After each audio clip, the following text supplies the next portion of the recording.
안녕하십니까. 명의 김경린입니다. 오늘은 지난 시간에 이어서 시주 작성법 중에서 자시에 대해서 설명을 해보겠습니다. 보시다시피 시간은 이렇게 다 표시가 되어 있는데 끝에 보시면 이렇게 30분이 다 붙어 있습니다. 그래서 어떤 분들은 아마 이런 분도 계실 겁니다. 자시는 11시부터 1시까지가 아닌가? 근데 왜 자시가 23시 30분부터 1시 반까지인가? 이렇게 의문을 가지시는 분도 계실 겁니다. 그거는 각 나라에서의 표준 시간을 정하는 방법이 있는데 쉽게 말씀드려서 뭔가 하면은 여기 나와 있는 정오라는 거는 막대기를 딱 꼽았을 때 그 그림자가 제일 짧아지는 게 정오라는 걸 의미하는 것입니다. 그런데 우리나라의 이 정오를 가리키는 시간은 원래는 정오라는 걸 12시를 말하는 거지 않습니까? 이 돼야 되는데 우리나라는 12시가 돼도 이 막대기를 세우는 그림자가 제일 짧아지지 않는다는 겁니다. 그럼 언제 제일 짧아지느냐? 우리나라는 12시 30분이 되어야 막대기의 그림자가 제일 짧아지는 것입니다. 왜 그런가? 그거는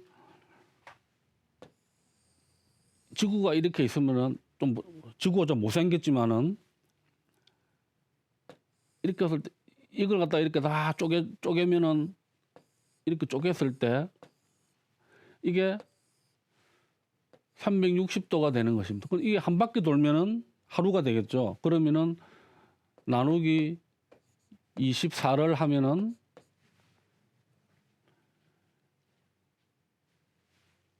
15가 되겠죠. 12기는 30이니까. 예. 그러면은 그래서 요게 15도이기 때문에 요게 1시간이라는 겁니다. 그런데 이 정오를 기준으로 해서 시간을 잡는데 문제는 뭐냐면 우리나라는 이 정오를 잡는 이 선이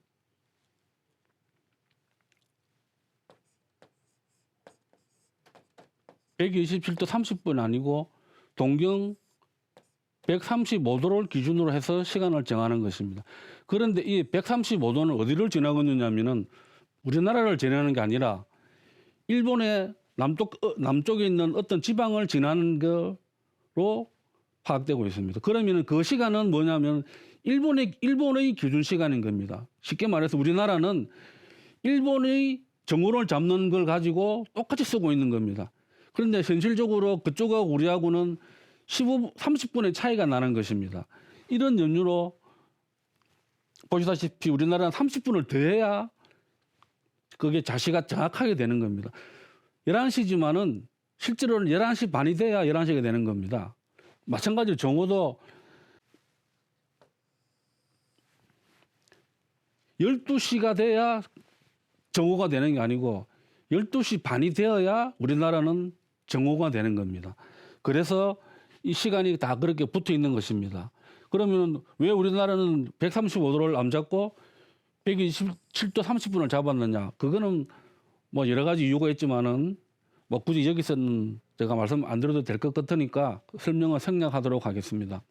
그리고 이 각각의 선들을 좌우선이라고 부르는 것입니다. 중요한 거는 어쨌든 우리나라는 정오를 잡는 그 기준선이 우리나라의 기준을 기준으로 잡은 게 아니고 일본 거를 그대로 쓰고 있구나. 그렇게 생각하시면 되는 겁니다. 제가 알기로 우리나라는 그 정오가 될 때 그 선이 어디를 지나는가 하면은 양평 부근을 지난다고 알고 있습니다. 그러면은 앞에서 보셨듯이 천간 지지가 시주인데 지지는 이게 인, 사, 뭐 신 이렇게 다 우리가 알 수가 있는데 그러면 위에 있는 천간은 어떻게 정하느냐? 그거는 만세력을 보셔도 나와 있지 않습니다. 그래서 그거는 이런 시간지 조견표를 통해서 찾거나 그렇지 않으면은 외우는 게 좋다는 것입니다. 앞에 설명드린 그 사주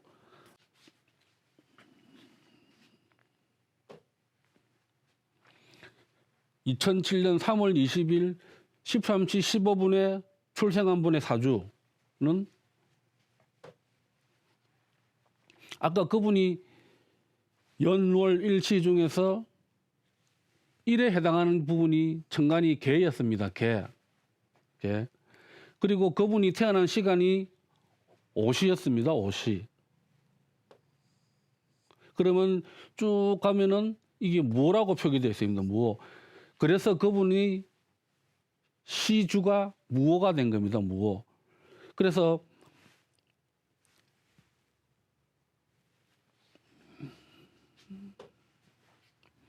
여기 있는 이 글자에 의해서 뒤에 오는 천간이 다 따로따로 정해지는 것입니다.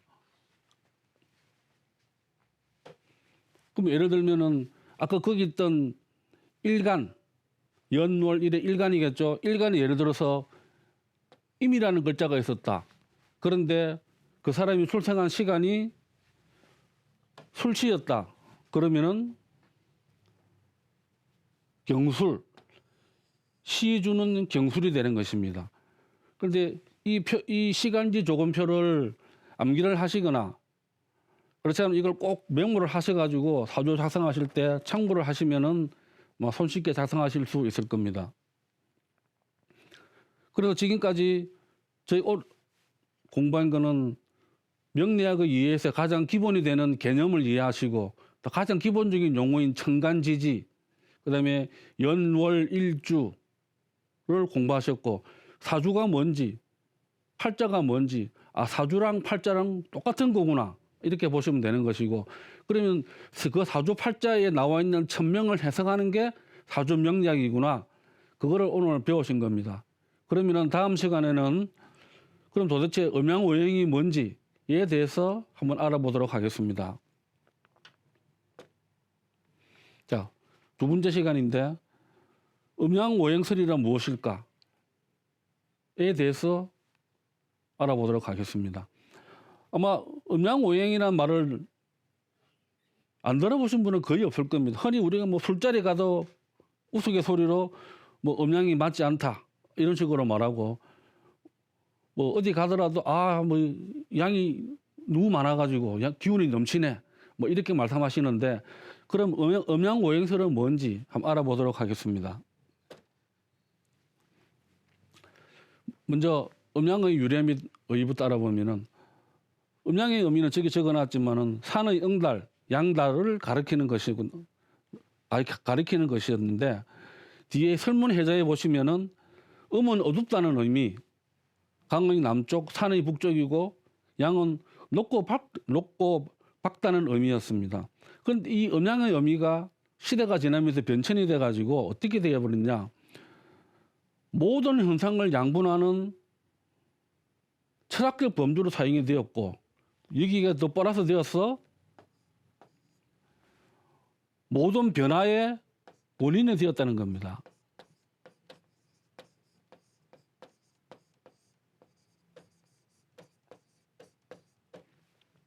원인이 되었고, 말씀드리면은 자연현상과 인간사 일체를 파악하고 설명하고, 덧붙여서 왕조의 흥망성쇠를 포함해가지고 인간사의 기룡화복을 해석하는 근본이 되었다는 것입니다. 물론 간단히 설명을 드렸지만은 이 음양이 언제부터 사용이 되었고, 어떻게 처음 누가 썼고 그 유래가 무엇인지에 대해서는 아직도 정확한 해석은 없습니다. 왜? 자료가 없기 때문에 거기에 대해서 어느 누구도 이게 정답이다고 할 수는 없고, 여러 학자들이 연구를 해서 여러 자료를 검토를 해보니까 아마 대충 이럴 것이다고 하는 그 외에는 지금은 답이 없는 것입니다. 그래서 제가 적어놨지만 춘추시대의 음양관념은, 춘추시대의 중국 역사를 보시면은 이게 은나라가 있고 여기 주나라가 있는데, 주나라는 여기 서주가 있고 동주, 즉 처음에는 있는데 외적의 침입을 받고 서주에서 수도를 옮겼습니다. 그 뒤로 동주라고 하는데, 요 시기가 770년 정도 되는데 끝나는 시간이 403년인데 요 시기를 또 반으로 나눈 게 아니고 여기 아니네요.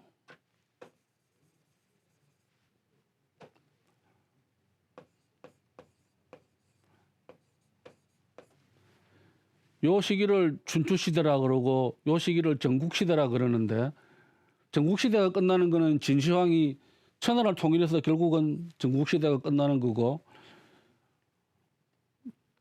요 춘추 시기는 공자님이 살았던 시기고 요 시기는 맹자가 살았던 시기를 말하는 겁니다.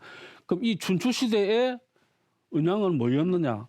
음양은 지금 우리가 생각하는 그런 뭐 철학적인 의미를 가져가지고 볼 수는 없지만은 철학적인 의미를 가지는 그런 게 아니고 여기 나와 있는 풍우, 해, 명, 음양의 천하의 6기 중에서 2가지의 기로 파악되었다는 것입니다. 그러니까 무슨 말인가 하면 이 시기에 음양이라는 것은 어떤 대단한 철학적 함의를 가진 게 아니라 그냥 여기 천하에 있는 6가지 기 중에서 2가지밖에 안 된다는 겁니다. 그것도 뭔가 하면은 춥다, 덥다는 감각을 실체적인 기로 표현한 것입니다. 그런데 여기서 보시면은 풍, 바람, 비, 그다음에 어둡고 밝고 이 4가지는 어느 정도 사람이 지각을 할 수 있다는 겁니다. 바람이 부는구나, 비가 오는구나, 어둡네, 밝네, 어느 정도 이해가 되지만은 뒤에 있는 이 음양은 뭐 눈으로 볼 수도 없고 만질 수도 없고 오로지 그냥 음양이라는 게 있을 것이다 그밖에 생각할 수 없는 것입니다. 그래서 이렇게 되다 보니까 음양의 2기는 앞에 있는 풍우, 해명보다는 합리적인 상상을 할 수 있고 또 상상의 나래를 펼치는 데 있어 가지고 아무런 제약이 없다는 겁니다. 그렇기 때문에 요 뒤에 전국시대에 들어가면은 이 음양은 만물을 생성하고 변화시키는 그런 아주 기본적인 개념으로 바뀌는 것입니다. 마찬가지로 오행도 마찬가지입니다. 오행이라는 것은 우주 만물을 구성하는 목화토금수 5개를 말하는 것입니다. 이 오행도 마찬가지로 처음에는 인간 세상에 꼭 필요한 5가지 재료, 뭐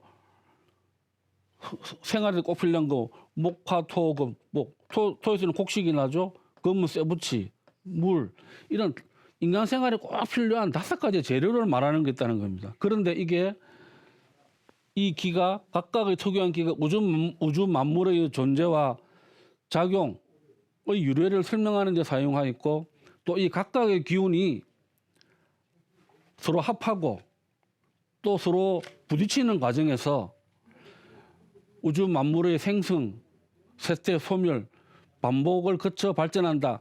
이런 철학적인 의미로 발전을 한 것입니다. 그래도 춘추시대 오행관념만 보면은 여러 학자분들이 검토한 결론에 따르면은 민간 생활에 꼭 필요한 5가지의 생활 재료의 의미밖에는 없었다는 겁니다. 그런데 이게 전국시대에 들어가면은 전국시대는 아까 말씀드린 음양이 아주 중요한 개념으로 자리해보면서 오행이 기의 개념으로 바뀌게 되는 겁니다. 그래서 이거는 관자의 40편에 보면은 오행이 기에서 나왔다는 것을 명확하게 설명하고 있는 것입니다. 그런데 이 오행도 마찬가지로 역사가 어떻게 되며 유래가 어떻게 되며 최초에 뭐 누가 이 단어를 썼는지 어디에 썼는지에 대해서는 뭐 여러 가지 학설이 있습니다. 그 문헌 또 그 나와 있는 문헌에 대해서 뭐 위서다 아니다 믿을 수 있다 없다 많기 때문에 정확하게 이게 기운이 어떻게 되는지를 설명할 수는 없다는 것입니다. 그리고 우리가 명리학을 공부하면서 가지고는 음양의 유래가 어떻고 오행의 유래가 어떻고까지 그렇게 우리는 알 필요는 없다는 것입니다. 그냥 우리가 꼭 알아야 될 거는 명리학은 음양 오행의 생극제와 태과 불급으로 그 팔자에 나와 있는 명의 이치를 공부하는 학문이다만 알고 계시면 되는 겁니다. 그러면 이제 음양오행의 성립과 음양오행의 결합. 그러면 무슨 말인가 하면은 처음에 이 개념이 나왔을 때 고대 중국에서도 처음부터 음양오행이 이렇게 붙여가 쓰질 않았다는 겁니다. 마찬가지로 음과 양도 음양 이렇게 쓰지 않았다는 겁니다. 음은 양은 양 이렇게. 그리고 그게 사람들의 사고가 발달하고 철학적인 사고가 발달함에 따라 가지고 음양 이렇게 썼고, 마찬가지로 음양은 음양이고 오행은 오행 따로 각각 따로따로 발전해 왔다는 겁니다. 그런데 어느 시기에 가서 이 두 개가 결합을 하는 겁니다. 그 결합에 가장 큰 공헌을 한 사람이 이 추연이라는 사람입니다. 물론 추연이 음양 오행을 결합했다 안 했다에 대해서 아니라고 하는 분들도 있습니다. 그렇지만은 지금은 추연이 음양 오행을 합쳤다고 하는 사람들이 대다수이기 때문에 아마 이렇게 쓰고 있는데, 추연과 제나라를 중심으로 한 직하학파, 이거는 뭔가 하면은 제나라의 위왕이라는 사람이 천하의 학자들을 불러 모아가지고 제나라 수도의 서쪽 문 직하문 옆에 이 학관을 지어서 천하의 학자들을 초빙해가지고 광동케 했답니다. 그래서 이때 모인 사람들을 그 직하문 밑에 모였다 해가지고 직하학파라고 하는데, 추연과 제나라를 중심으로 일어난 직하학파의 영향으로 하나의 개념으로 결합했다 이렇게 보고 있습니다. 그러면 음양오행설은 뭐냐? 말씀드린 대로 전국시대 말기 추연에 의해서 이론적으로 완성된 형태를 갖췄다고 보고 있으며, 천재자연과 인간 사이의 생성, 쇠퇴, 소멸을 상반된 성격을 가진 오행과 우주 만물을 구성하는 5가지 요소인 오행의 변화와 굴러감으로써 설명하는 학설이 음양오행설이라는 겁니다. 이 음양오행설의 특성은 오행의 상생상극의 원리에 의해 사물의 상호관계 및 천재자연의 생성과 변화 현상 및 정치와 인간생활을 연관지어 설명한다는 게 있는 것입니다. 그렇게 음양오행의 태가와 불급, 상생상극 원리에 의해서 이 세상이 바뀌고 변화하고 또 생성됐다고 소멸되고 이렇게 된다는 걸 설명하는 게 음양오행설이라는 것입니다. 우리에게 중요한 것은 이 부분입니다. 그럼 음양오행설이 거의 필요한가? 오늘처럼 과학이 아주 발달해서 로켓가 화성에 가는 시대에 음양오행설이 필요하냐? 그거는 왜냐하면은 고대의 동양 문화를 이해하려고 하면 필수적인 거다. 왜냐? 음양오행설은 고대 중국의 세계관이라는 것입니다. 그 세계관은 뭐냐? 과거에 대한 해석, 그 다음에 미래에 대한 예측, 그 다음에 생존을 위한 삶의 법칙, 이런 걸 해석함에 있어 가지고 음양오행설을 가지고 다 해석을 했다는 겁니다. 그렇기 때문에 음양오행설은 고대 중국인이 세상을 바라보는 눈이었다는 겁니다. 이 눈을 통해서 중국인들은 이 세상의 모든 현상을 이해하고 해석했다는 겁니다. 마찬가지로 그 속에서 태어난 명리학도 음양오행설을 가지고를 기반으로 해서 탄생을 하였다는 겁니다. 그렇기 때문에 명리학을 이해를 하려면은 음양오행설을 모르고는 도저히 이해가 안 되는 것입니다. 이게 적어놨지만 음양오행설과 동양사상, 정치철학, 음양오행설은 정치철학으로도 발전이 되었고 역사철학으로도 발전되었고, 그 다음에 자연철학, 양생학 이런 쪽으로도 발달하였다는 겁니다. 정치철학에는 천인감응설로 발전되었고, 천인감응설은 뭔가 하면은 하늘과 사람이 서로 감응을 한다는 겁니다. 사람이 나쁜 짓을 하면은 하늘에서 벌을 주고, 또 사람이 좋은 일을 하면 하늘에서 알아서 덕을 베풀어 주고, 그런 게 천인감응설. 또 도덕적인 속성까지 부여했다는 겁니다. 무슨 말인가 하면은 오행은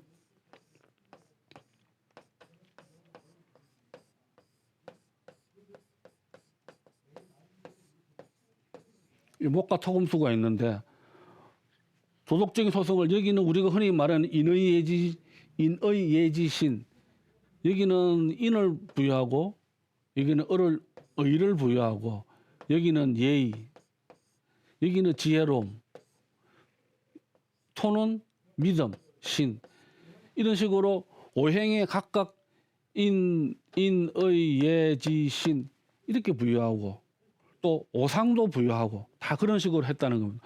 역사 철학은 오덕 종치설로 발전했는데 이거는 뭐냐면 앞에 말씀드린 주인이라는 사람이 설파한 건데 각각의 왕조는 오행의 덕을 받아서 일어났다 멸망했다 한다는 것입니다. 예를 들어서 뭐 목덕을 받은 사람이 있으면은 그 다음에 오는 사람은 이 목을 부수는 금덕을 가진 사람이 온다. 그런 식으로 오고 또 금 다음에 오는 사람은 화덕을 가진 사람이 금덕을 이어서 왕조를 설립한다. 이런 식으로 설명을 했고 또 자연 철학에 가서는 의학, 쉽게 말해서 한의학을 말하는 겁니다. 한의학은 다 사상체질이라든지 이런 식으로 해서 음양오행으로 푸는 것입니다. 그다음에 기상예측, 지진이 일어나도 음과 양이 부딪혀가지고 일어난다. 이런 식으로 해석을 했고 또 지리학, 쉽게 말씀드리면은 풍수, 원시화학, 뭐 우리가 옛날 흔히 말하는 단약 만드는 거 그런 거라든지 또 양생학 이런 모든 면에서 가지고 음양오행설이 개입이 안 된 데가 없다는 것입니다. 그렇기 때문에 음양오행설을 모르고는 도저히 고대의 동양사상을 이해한다는 것은 불가능하다는 것입니다. 그러면은 음양오행이 이렇게 중요하고 현대에서도 이런 필요성이 있고 이렇게 음양오행설이 고대에 영향을 많이 끼쳤는데 그러면 명리학과 음양오행은 어떤 관계가 있느냐? 이 명리학의 음양오행설은 요 뒤에 제가 보시면은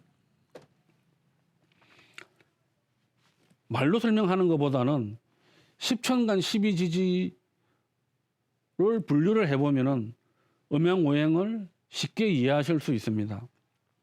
자, 먼저 보시면은 음이 있고 양이 있고 음이 있겠죠. 그럼 여기 있는 거는 목화, 토, 금, 수, 오행인데 목화는 양으로 분류하고 금수는 음으로 분류하고 토는 양도 아니고 음도 아니고 중으로 표시하는 거죠. 중정지기 가운데 그다음에 또 십천간 갑을 병정 무기 보시면 갑을은 목, 병정은 화, 무기는 토, 경신은 금, 임계는 수 이렇게 되는데 앞에 있는 갑목은 양의 목입니다. 그 다음에 뒤에 있는 을은 음의 목입니다. 마찬가지로 병화는 양, 이런 뒤에는 마찬가지로 이것도 양, 양, 양, 보시다시피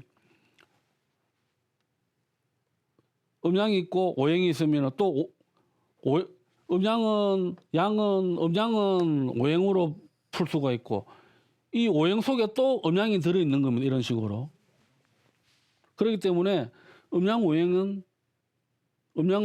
음양대로 오행은 오행대로 이렇게 따로따로 있는 게 아니고 서로 뒤섞여서 이렇게 돌아간다는 겁니다. 이 부분은 중요한 부분이기 때문에 다음 시간에 다시 한번 더 설명을 하도록 하겠습니다. 오늘 감사합니다.